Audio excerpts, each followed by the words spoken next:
नमस्कार, आप देख रहे हैं एटीएन समाचार और मैं हूं आपके साथ मानवी ठाकुर। आज की कुछ खास खबरें। आज कलेक्ट्रेट सभागार में आयोजित जिला विकास समन्वय एवं निगरानी समिति की बैठक दिशा में समाजवादी पार्टी से मैनपुरी सांसद डिंपल यादव ने पहुंचकर शिरकत की, जहां जिले के समस्त अधिकारियों के साथ विकास कार्यों के 69 बिंदुओं पर चर्चा की गई, जिसमें ग्राम पंचायत में हुए कार्यों का बड़ा उल्लेख किया गया। तो वहीं बैठक में स्वास्थ्य सुविधा को लेकर भी विस्तार से चर्चा की गई। इसके बाद भी मीडिया से जहां उन्होंने प्रेस कॉन्फ्रेंस के माध्यम से वोट चोरी को लेकर सरकार के साथ साथ चुनाव आयोग पर भी निशाना साधा। उन्होंने अमेरिका के राष्ट्रपति ट्रंप द्वारा भारत की कंपनियों द्वारा बनाई गई वस्तुओं को 50% को लेकर उन्होंने कहा, यदि ये तरफ लागू कर दिया गया तो भारत के सामने एक बड़ा संकट खड़ा हो जाएगा। भारत में बेरोजगारी के साथ साथ भूखमरी भी बढ़ जाएगी। उन्होंने बिहार में हो रहे चुनाव से पूर्व वोट चोरी को लेकर भाजपा पर निशाना साधा। उन्होंने कहा कि बिहार में चल रही वोट यात्रा में समाजवादी पार्टी के राष्ट्रीय अध्यक्ष अखिलेश यादव भी शामिल होंगे। उन्होंने भाजपा पर निशाना साधते हुए कहा कि जब भी संसद में विशेष मुद्दा उठाया जाता है तो भारतीय जनता पार्टी के लोग भटकाने का काम शुरू कर देते हैं। और अन्य मुद्दों को लेकर प्रेस कॉन्फ्रेंस के दौरान डिंपल यादव ने क्या कुछ कहा, आइए हम रूबरू करवाते हैं इस खबर के माध्यम से। योजना चल रही है उसमें काफी लंबा घोटाला देखा जा रहा है। जिस तरीके से 98% सदन में जो कार्रवाई की बात कही है वो 46% धरातल पे है, तो इतने बड़े भ्रष्टाचार किस तरीके से हमने ये संज्ञान में लाए हैं और कहा भी है कि बहुत सारी सड़कें ऐसी हैं जो तोड़ दी गई हैं और बहुत कम जल जीवन मिशन के तहत जितने गाँव को प्रमाण पत्र देना चाहिए था उतना प्रमाण पत्र नहीं मिले हैं। बहुत ही मुझे लगता है 82% प्रमाण पत्र अभी तक नहीं मिले हैं। तो हमने ये बात रखी है और कहा है कि इसे जल्द से जल्द पूरा करें। ट्रम्प ने 50% टैरिफ लगा दिया है। ये बहुत ही दुर्भाग्यपूर्ण बात है, क्योंकि जहाँ बड़ी बड़ी बातें कही जाती थी कि हमारा देश आगे बढ़ रहा है, कि हमारे संबंध अपने आसपास के देशों से और पूरे विश्व से सुधर रहे हैं, तो जो टैरिफ लगा ही अपने आप में दर्शाता है कि कहीं ना कहीं भारत की जो फॉरेन पॉलिसी है वो पूरी तरह से नाकामयाब रही है। संजय निषाद के बगावती तेवर देखने को मिले हैं। उन्होंने कहा कि अगर गठबंधन से फायदा नहीं है तो गठबंधन तोड़ दिया जाए। ये तो उनके आपस की बात करते हैं। मैडम, बिहार में चुनाव है और वोट चोरी का मुद्दा विपक्ष लगातार उठा रहा है। ये लगातार पूरे संसद में एसआईआर का मुद्दा हम लोगों ने पूरे विपक्ष ने मिलकर उठाया और मुझे जिस तरह से डिटेल्स पता चली हैं कि जहाँ वोट बढ़ाए जाते हैं, जहाँ वोट कटाए जाते हैं, जहाँ शासन और प्रशासन का प्रयोग किया जाता है, कहीं ना कहीं डेमोक्रेसी को डिस्टेबलाइज करने में पूरा भारतीय जनता पार्टी की सरकार लगी हुई। मैडम, अनादित भी कुलदीप दीक्षित मैडम सर जब से सरकार आई है बीजेपी की तब से लेकर अभी तक मैडम इन्होंने क्यों नहीं वसूल किया चोरी वाला? मैडम, क्योंकि लगातार जब हम गांव में जाते हैं, लोगों के संपर्क में आते हैं, लोग कहते हैं हम वोट तो देते हैं लेकिन हमारा वोट कहाँ चला जाता है।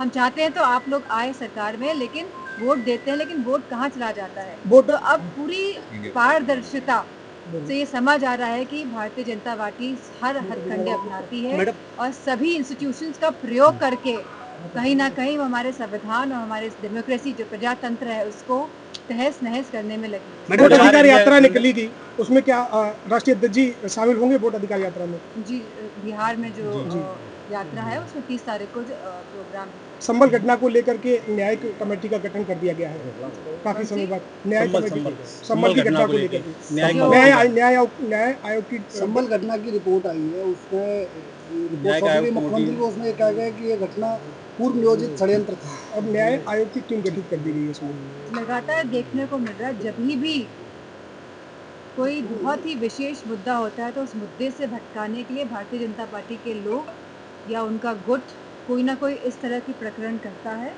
जो लोगों के बीच में भ्रम फैला सके और सही मुद्दों से ध्यान भटका सके। मैडम, जो इंडिया पाकिस्तान के युद्ध में लगातार हो रही कि सीएम और पीएम जो भ्रष्टाचारी अगर होंगे तो 30 दिन का जो टाइम दिया गया तो उसमें अन्य मंत्रियों को क्यों नहीं शामिल किया गया है? नहीं, हमें ये सोचना पड़ेगा कि इस तरह का अधिनियम लाया क्यों गया, विधेयक क्यों लाया गया संसद के अंदर।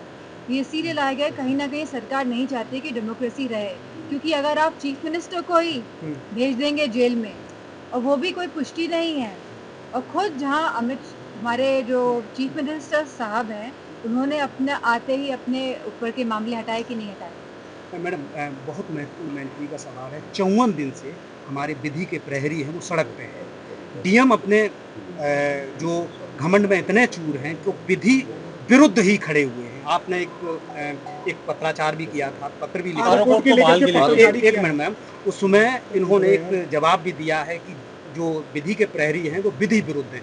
लेकिन ये जो उत्तर प्रदेश राजस्व संहिता है जो सपा सरकार में लागू की गई थी, इसमें कोई भी इस तरीके की जो ये डीएम कह रहे हैं कि विधि विरुद्ध किया जा रहा है, इसमें व्यवस्था नहीं है। अगर व्यवस्था नहीं थी तो 2016 से जब से ये लागू हुआ और 2025 चल रहा है तो आरओ कोर्ट कैसे संचालित होता रहा? सवाल पहला ये है। अगर आरओ कोर्ट इसमें व्यवस्था नहीं थी पर यह सुनिश्चित करेंगे कि वापस से चालू हो जाए। अच्छा मैडम, इंडिया पाकिस्तान के युद्ध में राहुल गांधी लगातार प्रधानमंत्री मोदी पे हमलावर है। उन्होंने कहा कि ट्रंप ने मोदी को धमकी दी थी अपना कारोबार बंद कर देंगे, जिसपे मोदी को 24 घंटे का अल्टीमेटम दिया था ट्रंप ने, और जिसमें 5 घंटे में मोदी जी ने वो युद्ध रोक दिया। कल ही प्रेसिडेंट डोनाल्ड ट्रंप का बयान आया है कि मैंने धमकाया, जी।